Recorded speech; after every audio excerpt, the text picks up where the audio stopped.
is the messenger. Yeah, dopamine regulates the brain's movement centers. It's a lot like engine oil for an engine, and without it, it doesn't work properly. So it's very critical for movement, and without it, you get symptoms like Parkinson's disease, which can be very variable. Does Parkinson's disease always get worse? It always gets worse. It is a progressive condition. It's a condition where those brain cells that make that chemical dopamine are degenerating or being lost. And as that happens, patients have more and more problems and dysfunction and more reliance on medications to treat those problems. How do you sort of notice you might have it? I mean, what would be one of your first symptoms?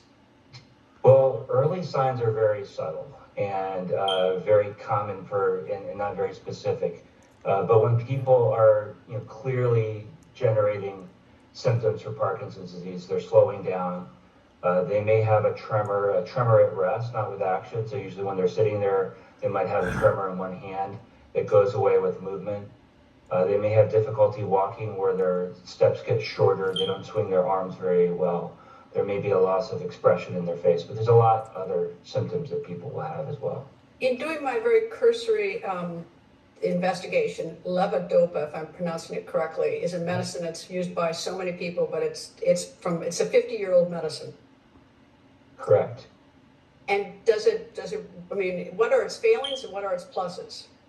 So levodopa is unique in that it's actually made by our body as well. It's in our brain, and these brain cells are neurons that make dopamine. They make it from levodopa.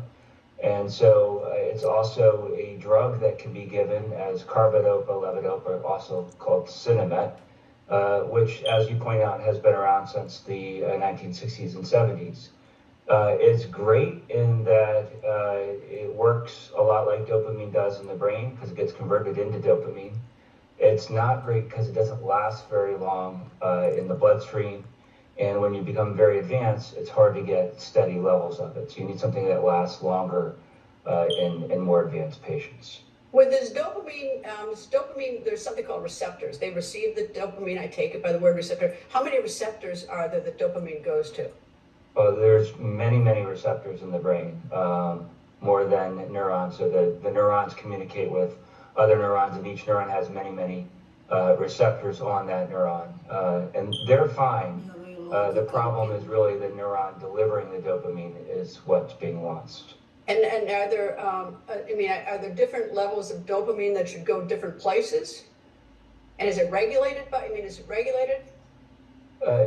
Dopamine is present in motor connections in the brain, but it's also in other areas of the brain as well. It's important for reward. It's important for learning movements and habits.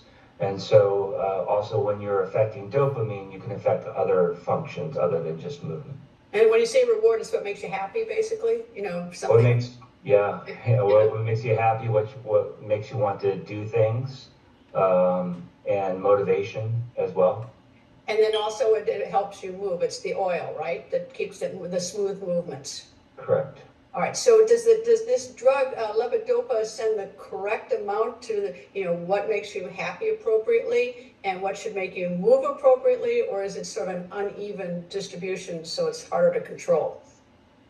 Well, normally our brain regulates that, so it's not an issue. It's only when you develop a condition like Parkinson's disease that we're artificially trying to resupply the brain with dopamine and other brain chemicals.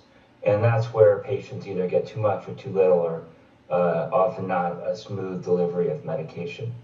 Okay, that brings me to this new drug I've read about that's in FDA consideration. How do you pronounce it? Tavapadon?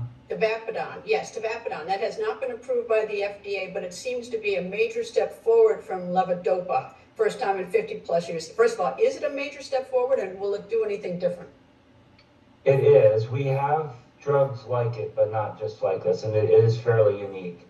It's a dopamine agonist, and in that's not unique. Dopamine agonists are medications that are like dopamine, work like dopamine, but are not dopamine.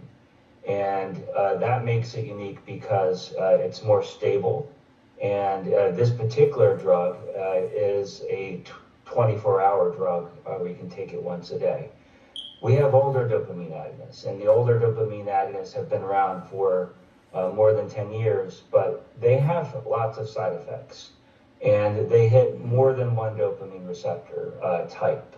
And that's where this is different in that it's fairly selective for the D1 class of dopamine receptors. And so it gets the benefit, and the idea is they're trying to use it to avoid a lot of the side effects that the older dopamine agonists had.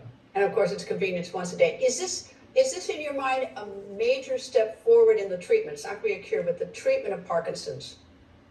It is. This is a critical problem, is treating patients, particularly as they advance, and getting smooth control, being able to do it with once daily dosing and not having side effects. So the dopamine agonists, the older ones, were popular for quite a while, but it's really the side effects that cause problems, and thus far, we haven't seen the same kind of side effects with this particular medication. Would you expect that somebody who's pretty far down the trail of having Parkinson's to get relief from this, or is this someone who's just early on getting it, or neither? The answer is both. Oh, both. Yeah, so the studies that have been done on it thus far are for early patients and moderate and advanced patients. So they've really looked through the spectrum, and I think this medication has a role in early and advanced cases. Early patients, it's once a day, it's easy, it's well tolerated with good benefit. Advanced patients start to have what we call motor fluctuations, which is the medication no longer giving them long-lasting benefit from dose to dose if they're taking levodopa.